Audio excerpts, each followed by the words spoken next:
저희가 이제 매우 답답합니다. 사실은 뭐 이렇게 영상이 좀 보면서 나오는 메시지를 보면서 이렇게 해야 되는데 아직까지는 메시지들이 안 나오고 있기 때문에 저희가 좀 나오는 대로 보면서 말씀을 좀 드리도록 하겠습니다. 일단 1대1은 없고 그리고 그냥 전체 모여서 저 정도면 1시간 안에 끝나겠네요. 그렇죠. 아까 한 오후 2시 20분부터 본격적인 회담이 시작됐다고 하니까 3시 20분 정도에는 마감을 하지 않을까라는 생각이 그래도 밀도 있는 걸 했다고 해야 되니까 네, 한 30분은 더 할 거예요. 1시간 반 정도? 물을 밀도 있는 걸 주겠지 뭐.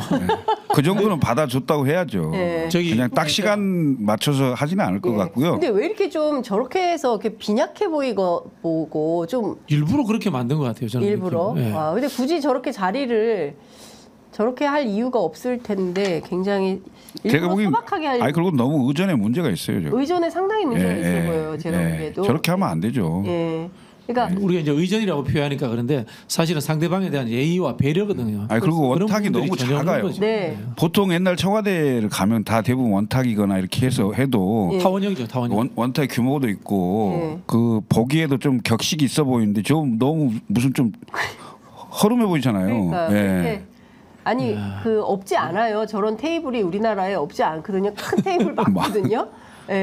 아니 갖추려면 얼마든지 갖춰서 형식과 뭐 이런 걸 갖추고 내용도 심도 깊게 할 수 있는데 상당히 없어 보인다.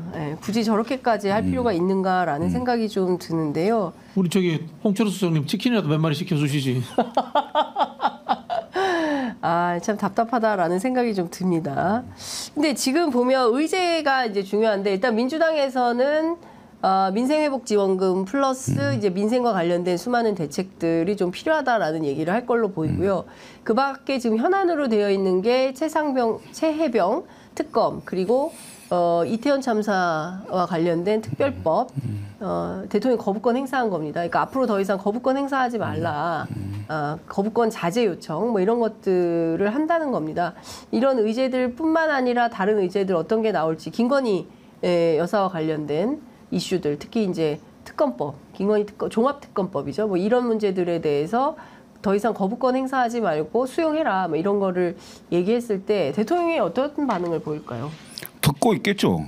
들어요? 네.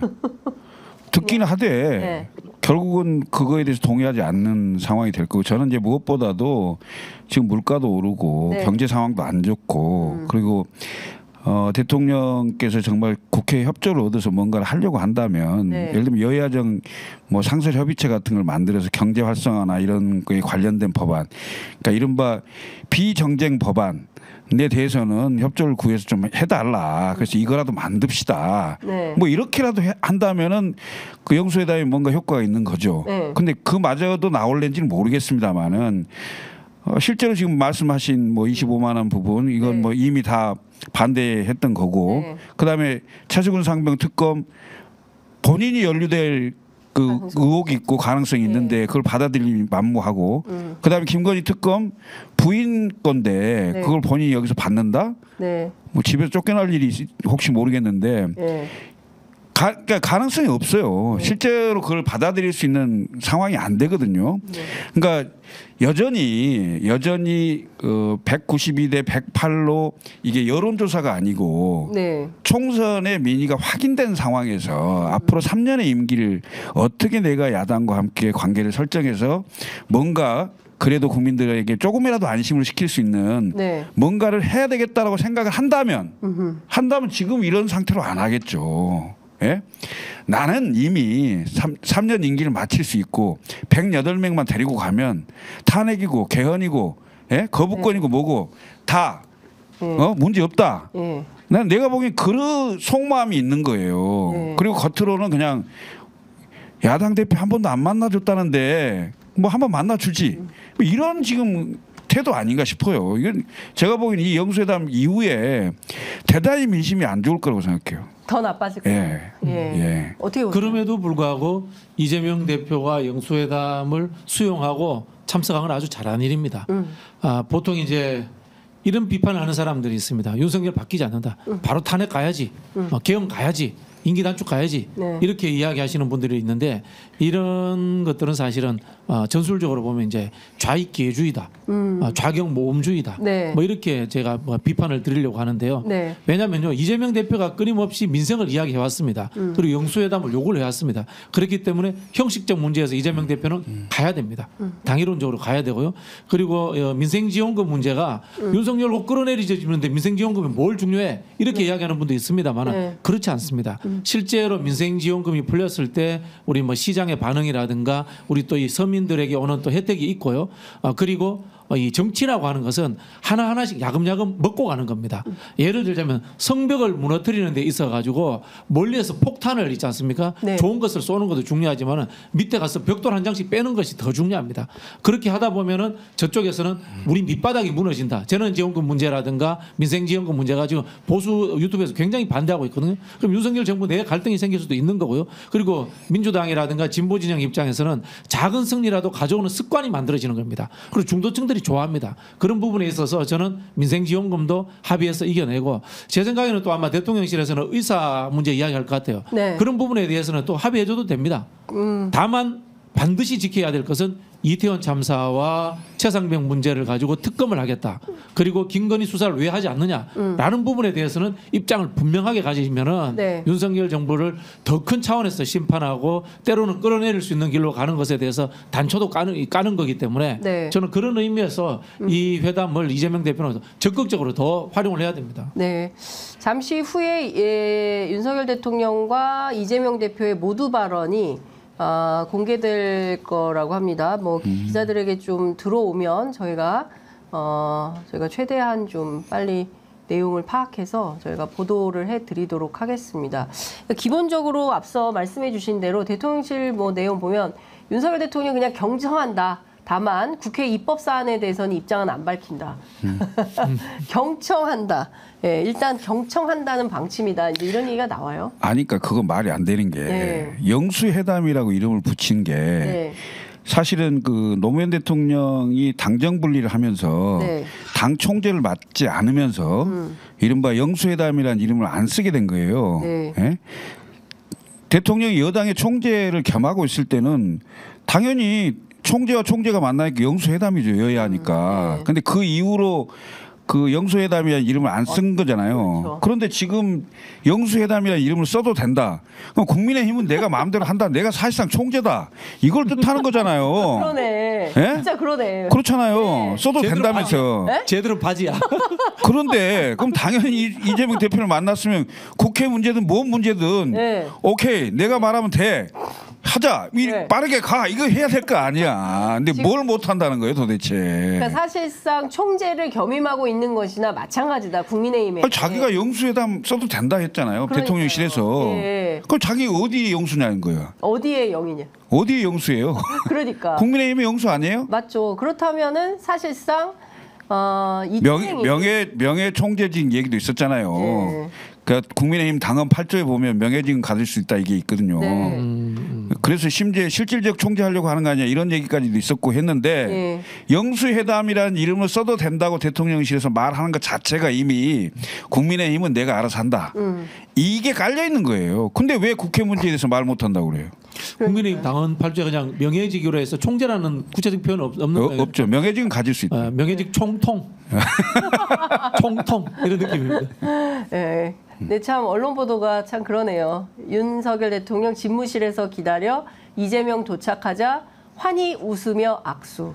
이게 저런 게 제목으로 나오니까 참 우리 언론도 사실은 저 의전에 대해서는 누가 보더라도 평범한 시민의 눈높이에서도 뭔가 잘못된 것 같은 느낌을 받는데 그럼에도 불구하고 이제 환하게 웃으면서 웃으면서 맞이했다라는 것에 대해서 굉장히 방점을 찍고 보도를 하고 있는 게 참 저기 우리 재밌습니다. 진성준 의원 네. 안 웃잖아요. 네, 다 안 웃었어요. 진성준 의원이 가시리 하잖아. 솔직히 핏대 올리고 이 투쟁성 하나로 살아온 사람 아닙니까? 네. 속에서 이런 게 올라올 거예요, 진짜. 아마 그런 느낌이 들어요. 제가 참 한편으로 떨어져서 다행이다 이런 생각이 드는 게 만약에 붙었으면 제가 또 이재명 대표하고 또 워낙 가까우니까 네. 당직 맡아 야 진정아 너 따라가자 이렇게 갔는데 네. 당선인은 안 데리고 왔어. 누구? 저기 당선인은 안 데리고 왔어. 네. 아 그렇습니까? 예. 재선 이상 네, 그런 거죠. 정치인들입니다. 아, 그런데요. 예. 죄송합니다. 좋은 얘기니까 김치국을 예. 마셨습니다. 네, 하여간 여기 계신 두 분은 당선되는 그날까지 점심을 굶는 걸 굶고 매주 월요일 한 끼씩 네, 굶는. 한 개씩 굶고 방송에 매진하는 것으로 그렇게 하겠습니다. 자, 지금 2시 45분 21초 지나고 있습니다. 모두 발언 정도는 이 정도 되면 나와줘야 되는데 모두 발언이 아직 안 나오고 있어서 저희가 모두 발언이 나오는 대로 여러분들께 관련된 내용을 좀 소개해드리도록 하겠습니다. 이재명 대표가 그 영수회담 하기 전에 종로의 한 안국동의 한 그 중식당에서 조국 대표를 만나서 각일병 네? 소주가 아니라 고량주 먹었다면서요. 백주, 예, 네. 백주가 독한 거는 50도, 60도 넘는 것도 있어요. 아 근데 무슨 뭐 고급 술을 먹었니 뭐 어쩌니 막 했다며. 연태 고량주 고급술 있잖아요. 아니고 그 보급형. 연태고량주. 예. 보급형. 연태 고량주. 예. 예. 그거 안 비싼데 맛있어요. 연태 고량주가 제가 중국에 살다 왔지 않습니까? 많이 쌉니다. 네. 한국이 비싼 거예요. 아 비싼 축이 들어요. 비싼 축에 네. 한국은 그렇죠. 네. 네, 그 연태고량주 아마 그거를 그 징동닷컴이라고 있어요. 예, 네. 거기 들어가면 박스로 막 팔거든요. 예, 엄청 쌉니다. 그렇구나. 중국에 계신 한국인들은 많이 사다 드실 거예요. 저는 이런 꼼꼼한 정보까지. 연태보다 천진고량주가 낫던데. 빨간색. 빨간색. 네. 아, 그렇구나. 네. 그거 몇 도예요? 그거는 40한 2도 정도 네, 되는 것 같더라고. 근데 연태고량주도 좀 얕은 것도 있고 높은 것도 높은 있고. 것도 있죠. 38도 예. 정도 네, 되는 거예요. 30도 때가 맛있어요. 네, 여하튼 술이 중요한 게 아니라 이제 그 회동을 통해서 이런 얘기를 했다는 겁니다. 조국 대표가 밝힌 내용인데요. 윤석열 대통령이 거부권을 행사했던 여러 중요 법안을 22대 국회에서 다 재발의해야 된다. 이런 인식의 공유가 있었다라고 밝혔습니다. 그러니까 지금 사실은 양국관리법을 시작으로 해서 간호법 그리고 노조법 2~3조 노란봉투법 뭐 이태원 참사 특별법에 이르기까지 모두 9건의 법안에 대해서 전부 거부권을 행사했는데 이것을 22대 초반에 싹 다 다시 재의결하자 이런 입장이에요. 그 개혁신당은 어떤 판단이십니까? 그게 이제 당선인들 판단이 중요하겠죠. 근데 저는 뭐 당연히 네. 할 수 있는 얘기라고 생각합니다. 하고요. 그러니까 여기서 중요한 것은 그 윤석열 대통령에 대해서 어떻게 이른바 견제하고 네. 국민들의 삶을 그나마 그래도 3년 동안 네. 대통령을 잘 네. 아무 일 못하게 잘 아무 일 안 하는 게 도와주는 거니까 잘 할 수 있느냐 이게 굉장히 중요하거든요. 그러면 야 6당인가요? 예. 원내 정당들이 서로 협조할 건 협조하고 그리고 대안을 좀 많이 내서 국민들을 설득하고 뭐 그런 작업들 좀 해야 되는 게 아닌가 이런 생각이 들어요. 그래서 정치적으로는 뭐 충분히 할 수 있는 얘기다 이렇게 네. 보여집니다. 그러니까 법야 192석이 사실은 이번 총선을 통해서 드러난 민의가 법야권 192석이라는 어마어마한 태풍과 같은 결과거든요. 거기에 세게 가면요. 네.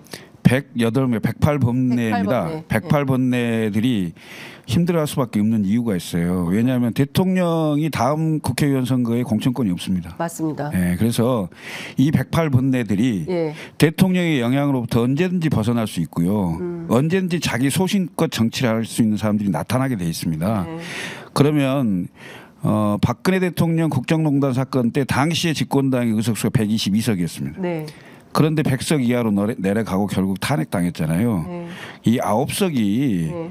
그렇게 크지 않습니다. 제가 봤을 때 언제든지 민심에 따라 흔들릴 수 있다. 지금 벌써 23% 이번 주 24% 그러니까 지난주 24% 1%였는데 네. 중요한 포지션은 뭐냐면 60대 이상과 네. TK에서 엄청나게 지지도가 떨어졌다는 거예요. 맞습니다. 그러면 윤석열 대통령이 사실상 지역이나 세대로 보면 네. 의지할 곳이 없는 사면윤가가 된 거예요. 네? 사면윤 사면초가가 아니고 사면윤가입니다. 사면윤가. 예. 예.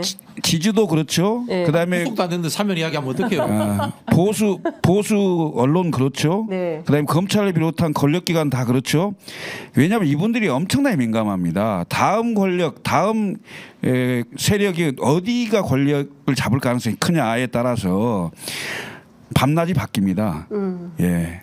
낮에는 대통령을, 밤에는 야당을 이럴 수 있어요. 그래서 벌써 권력의 추가 흔들린다는 거예요. 이런 상황이 되면 윤석열 대통령이 20% 초반 자체도 지키기 어려운 상황이 된다.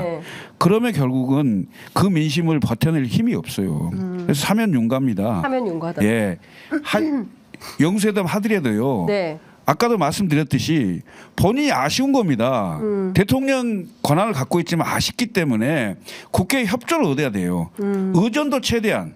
그리고 잘 대접해야 돼요. 사람 마음이란 그렇지 않습니까? 밥도 한 끼 주고 하라니까 왜 지금 저러고 있는 겁니까?